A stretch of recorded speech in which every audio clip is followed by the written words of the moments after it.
Welcome into another edition of the Belhaven Football Coaches Show. I'm Kenneth Nash, joined by, as always, head coach Blaine McCorkle. Coach, thanks for jumping in. Thank you, Kenneth. The Blazers are coming off a big-time 42-35 win in Seguin, Texas, taking on Texas Lutheran. It was a running matchup, to say the least, but the Blazers come away with a big-time win, first time beating Texas Lutheran in program history. Did it on the road. Coach, we're going to talk about that. We got some highlights. We'll talk about the off week as well, just kind of what Belhaven's going to be doing. But let's jump into the game like we normally do.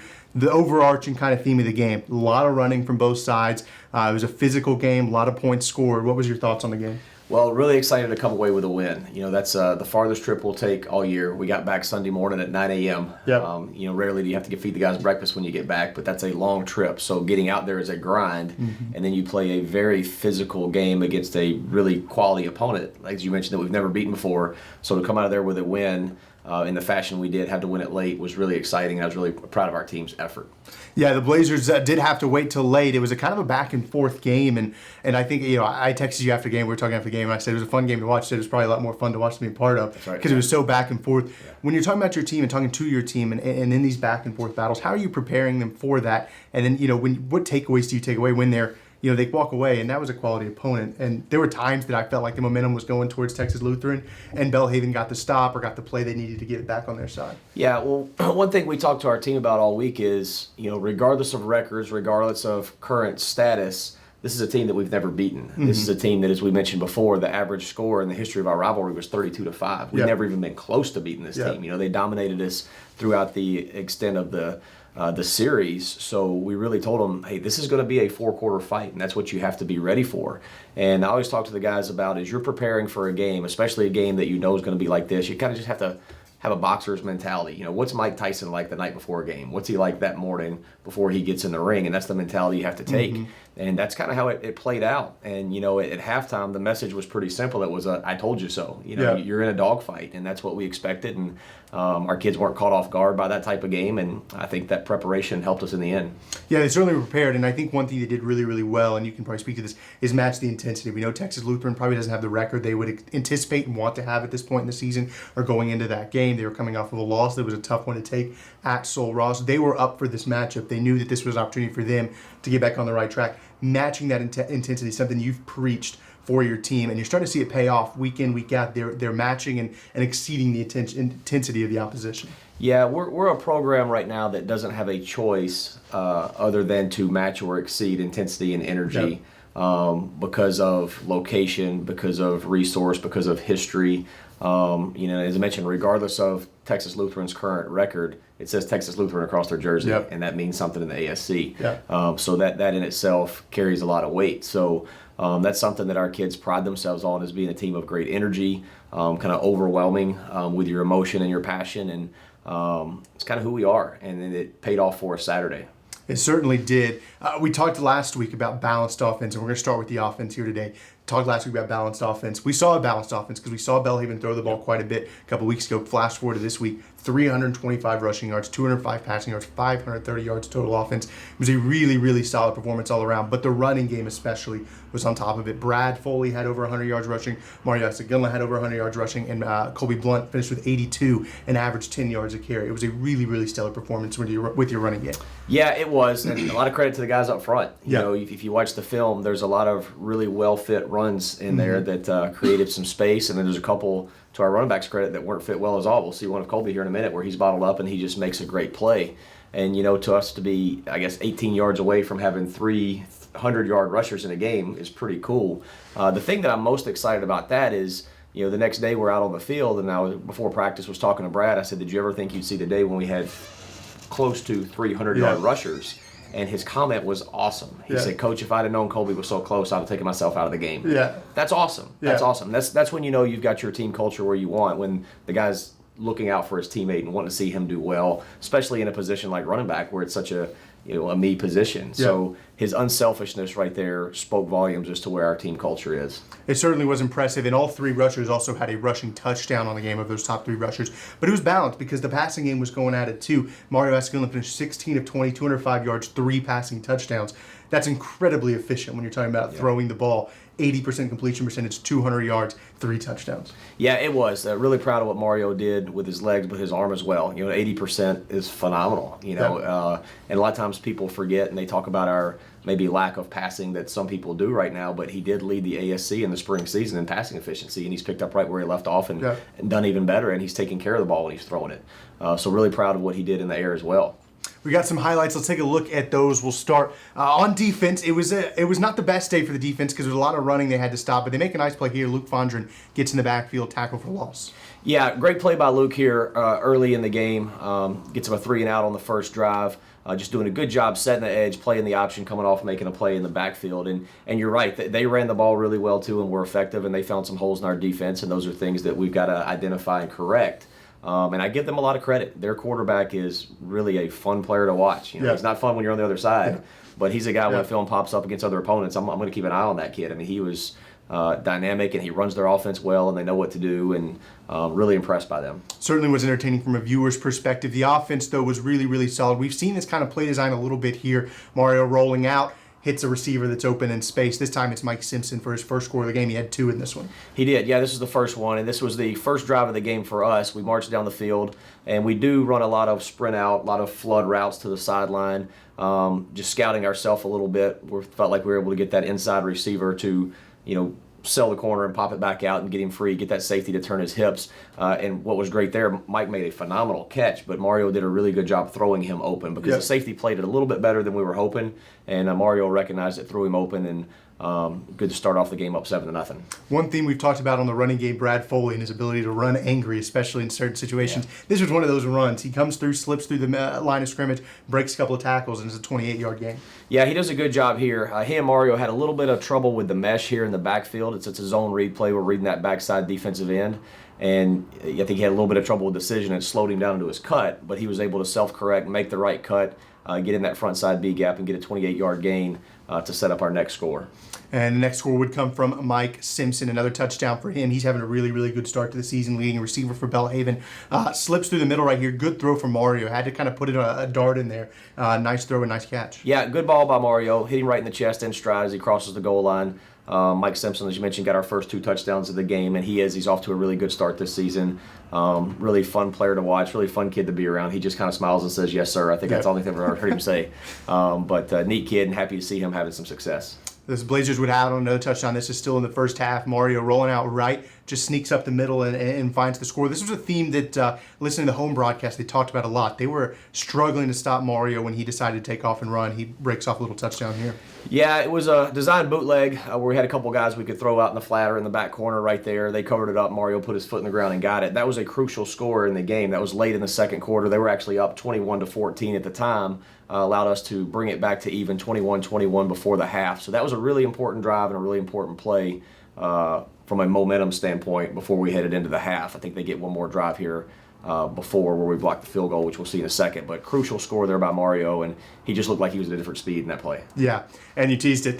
Blocked field goal here going into the half. I was talking to Dylan Foley, sports information director here at Belhaven, about the momentum plays in this game because it felt like there was a lot of them. And this one we kind of keyed in on. This one felt like a difference maker. Block the field goal, keep the game tied going into the half. Yeah, as I mentioned there, Mario scored late in the second quarter. They had time for one more drive. We weren't doing a great job stopping them, but credit our defense. They stopped them when it mattered the most. And this is one before the half where we get them stopped. They've got the best kicker in the ASC. This Ocampo kid is really, really good. He's up for a lot of honors.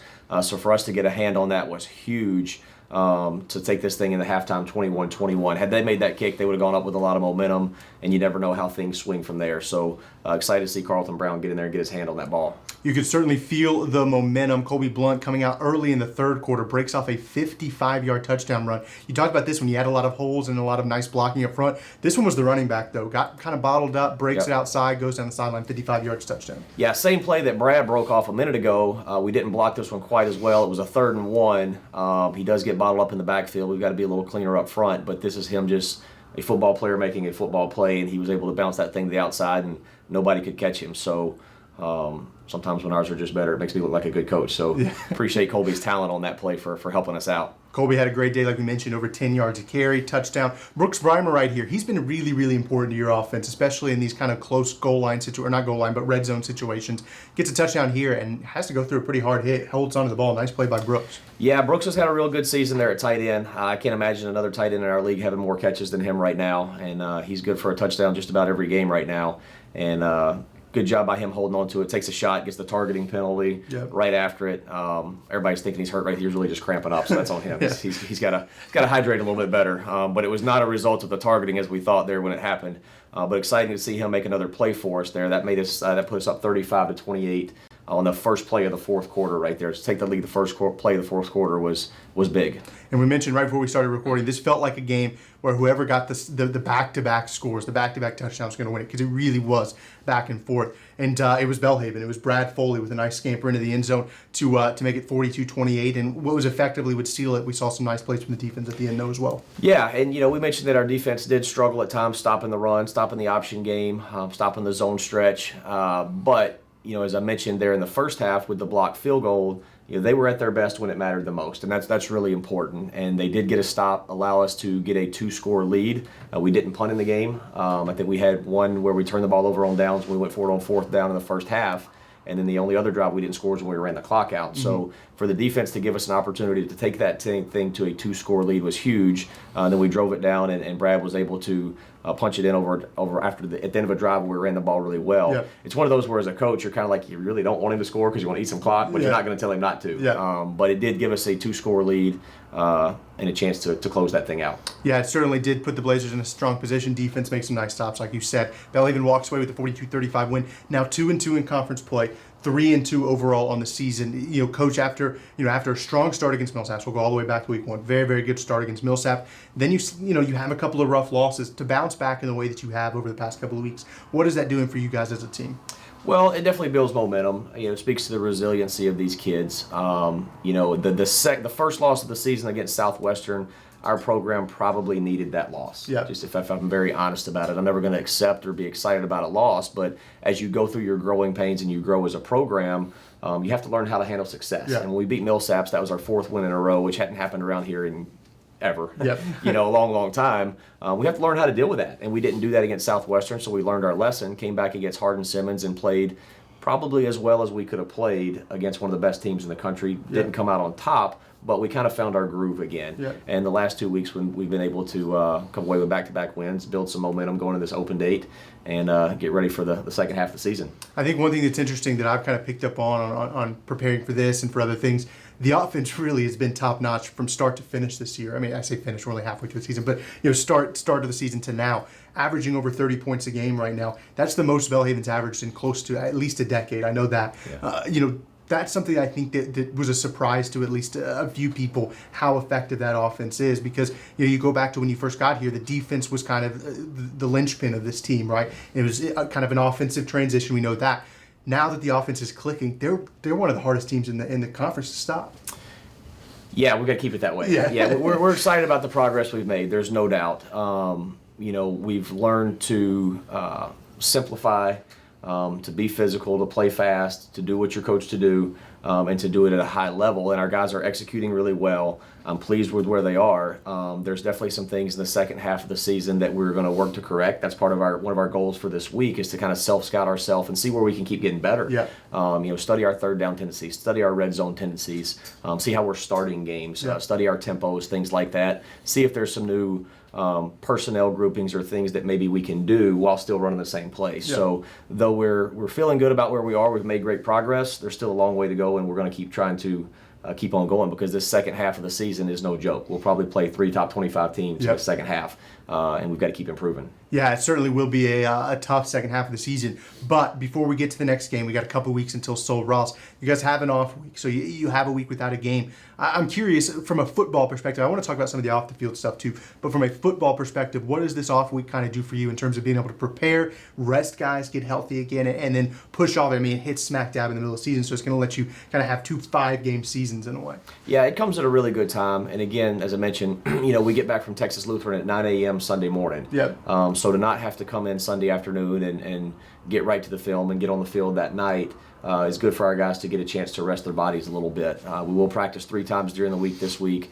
Later in the week, our staff will spend some time on the road recruiting, so that's very important that you get that done mid-season as best you can. And we're going to spend a lot of time developing our young players. Every day that we go out this week, even if we're in shells, all of our freshmen, our young guys that aren't getting a lot of reps, they're going to be in full pads at the end. They're going to scrimmage for 15 or 20 plays, and that's a great chance for those guys to get out there, get some things on tape, get evaluated, get coached, and keep developing, because you are always working to develop your program long term, not just in the immediate. Obviously, we want to beat Sul Ross in a week, but we're trying to build a sustained program of significance. That's one thing we talk about is you see a lot of short-term success out there, and usually that's an example of bad culture or whatever, and we don't want to fall into that trap. You make an interesting point. It's one I have not considered. I'm sure a lot of people haven't.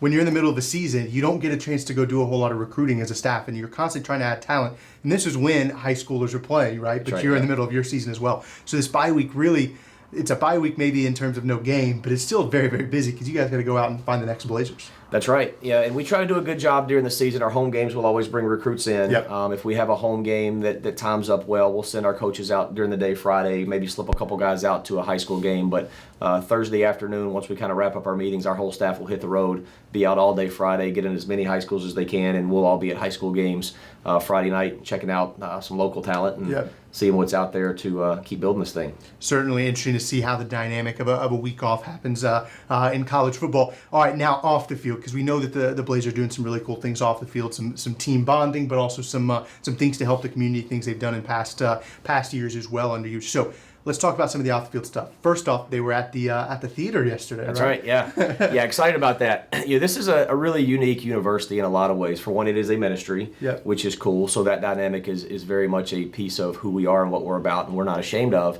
But there's some significant sections of campus that are very unique and very different, and all perform at a very high level. Everybody knows our athletic department and what people are doing there, but our art department, our theater, and our dance, and our music are as good as anybody in the country at any size school. And it's really unique what we have here in the arts.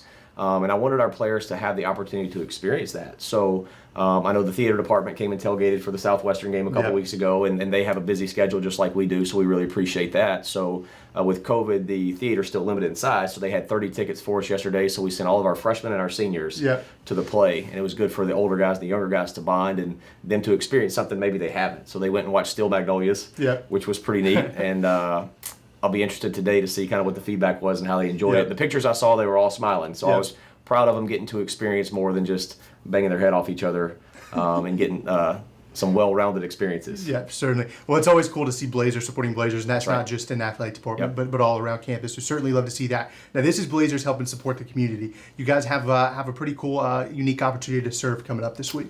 Yeah, this Thursday we'll be hosting a blood drive here on campus right outside of Wilson Hall, and challenge anybody from anywhere, campus, community, city, to come out. I think it's from 9 to 3. We'll have 3 buses, I think, parked right outside my office here. And it's really a neat project that we got into about a year ago, especially with COVID. The blood supplies are minimal.